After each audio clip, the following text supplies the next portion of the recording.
যদি আপনি চান যে আপনার সন্তান মেধাবী হোক, আপনার সন্তান ব্রিলিয়েন্ট হয়ে যাক, পরীক্ষার মধ্যে 1 নাম্বার হোক, A+ নিয়ে আসুক, এবং আপনার সন্তান নেককার হোক, দিনদার হোক, তাহলে আজকের ভিডিওটা না টেনে শেষ পর্যন্ত দেখেন ইনশাআল্লাহ। আসসালামু আলাইকুম ওয়া রাহমাতুল্লাহ। অনেক মা বাবারা বলেন যে হুজুর, আমার সন্তান, আমার ছেলে, আমার মেয়ের মেধা শক্তি একদম দুর্বল, অর্থাৎ মুখস্থ শক্তি একদম দুর্বল। অনেক পড়ায়, অনেক পড়ে, রাত দিন 24 ঘন্টা মেহনত করে, কিন্তু ভুলে যায়, সে মনে রাখতে পারে না, তার মেধা শক্তি দুর্বল। তো কি করব হুজুর, আমাদেরকে একটু পানি পড়া দেন। আজকে আপনাদেরকে এমন একটা আমল শিখাবো, এই আমলটা যদি আপনারা করেন, ইনশাআল্লাহ আল্লাহ রাব্বুল আলামিন আপনাদের সন্তানের মেধা শক্তি বাড়িয়ে দিবেন। আল্লাহ রাব্বুল আলামিন আপনাদের সন্তানের মুখস্থ শক্তি বাড়িয়ে দিবেন, আপনার সন্তানকে নেককার, দিনদার, পরহেজগার বানিয়ে দিবেন ইনশাআল্লাহ। রাসূল করিম সাল্লাল্লাহু আলাইহি ওয়াসাল্লামের কাছে এক সাহাবী চলে আসছে। আসার পরে বলতেছি, ইয়া রাসূলুল্লাহ, আমার তো মেধা শক্তি কম, আমি মুখস্থ করে রাখতে পারি না, আমাকে একটু দোয়া করে দেন। নবীজি সাহাবীর মাথায় হাত রেখে আপনাদেরকে যেই দোয়াটা এখন শিখাবো, ওই দোয়াটা পড়ে ফু দিয়েছিলেন। ফু দেওয়ার সাথে সাথে আল্লাহ পাক ওই সাহাবীর মেধা শক্তি, মুখস্থ শক্তি এত বেশি বাড়িয়ে দিয়েছেন, ওই যুগের যত সাহাবী ছিল সবার চাইতে বেশি মেধাবী ছিল ওই সাহাবী, সবার চাইতে বেশি মুখস্থ শক্তি বেশি ছিল ওই সাহাবীর। সুবহানাল্লাহ। আজকে আপনাদেরকে রাসূল করিম সাল্লাল্লাহু আলাইহি ওয়াসাল্লামের শিখানো ওই দোয়াটাই আজকে আপনাদেরকে শিখাবো ইনশাআল্লাহ। অনেক শক্তিশালী, অনেক পাওয়ারফুল একটা দোয়া। তাহলে চলেন আমরা শিখি এবং নিয়মটা জানি। যদি আপনাদের সন্তানের জেহেন শক্তি কম থাকে, মেধা শক্তি কম থাকে, মুখস্থ শক্তি কম থাকে, আপনি আপনার সন্তানকে ডাক দিবেন। আপনার সন্তান ছোট হোক, যদি আপনার সন্তান কোলের বাচ্চাও হয়, তারপরও আপনি আমলটা করতে পারেন। ছোট থেকেই তার মেধা শক্তি আল্লাহ পাক বাড়িয়ে দিবে। আপনার সন্তানের মাথায় হাত রেখে আপনাকে যেই দোয়াটা শিখিয়ে দিব, ওই দোয়াটা 3 বার পাঠ করবেন। পাঠ করে ফু দিবেন মাথার মধ্যে।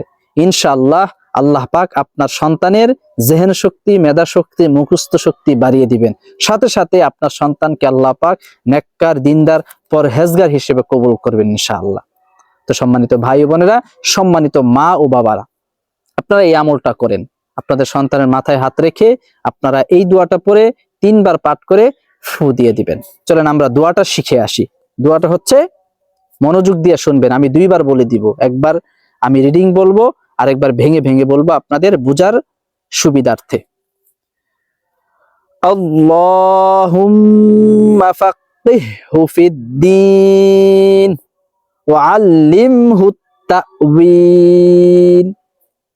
ছোট্ট দোয়া, এতটুকুই। আবারও আপনাদেরকে আমি ভেঙে ভেঙে বলছি বুঝার সুবিধার্থে। আল্লাহুম্মা ফাক্কিহহু ফিদ্দীন ওয়া আল্লিমহু তা'ওয়ীল। সহজ এবং ছোট্ট দোয়াটি আপনারা 3 বার পাঠ করে আপনাদের সন্তানের মাথায় হাত রেখে 3 বার পাঠ করবেন, করে আপনাদের সন্তানের মাথার মধ্যে ফু দিয়ে দিবেন। ইনশাআল্লাহ আল্লাহ রাব্বুল আলামিন আপনার সন্তানের জেহেন শক্তি, মেধা শক্তি, মুখস্থ শক্তি বাড়িয়ে দিবেন, এবং আপনার সন্তানকে নেককার, পরহেজগার এবং ভালো মানুষ হিসেবে কবুল করবেন। তো সম্মানিত ভাই বোনেরা, আপনারা যারা বাবা মা আছেন, এই আমলটা ইনশাআল্লাহ করবেন, আর সাথে সাথে আপনাদের সন্তানদেরকেও এই দোয়াটা শিখিয়ে দিবেন, মুখস্থ করে দিবেন। কারণ সে যদি মুখস্থ করতে পারে, তাহলে আপনি তাকে বলবেন প্রত্যেক দিন সকাল সন্ধ্যায় 3 বার করে এই দোয়াটা পড়ার জন্য। পড়ে সে নিজে নিজেই যাতে 3 বার পাঠ করে সিনার মধ্যে ফু দেয়, তাহলেও কাজ হবে। এবং এটা যদি সে নিজেও আমল করতে পারে, আল্লাহ পাক তার জেহেন শক্তিকে, মেধা শক্তিকে খুলে দিবেন, তার মুখস্থ শক্তিকে বাড়িয়ে দিবেন ইনশাআল্লাহ।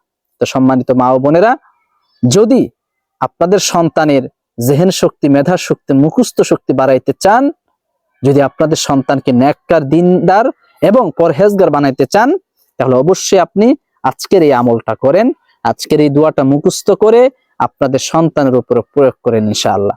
তো সম্মানিত ভাই বোনেরা, এই ভিডিওটি আপনি শেয়ার করে দেন, যাতে অন্যরাও এই আমলটি করতে পারে। এবং এ ধরনের আরো শক্তিশালী আমল পাওয়ার জন্য আমাদের চ্যানেলটি সাবস্ক্রাইব করে আমাদের পাশেই থাকবেন ইনশাআল্লাহ।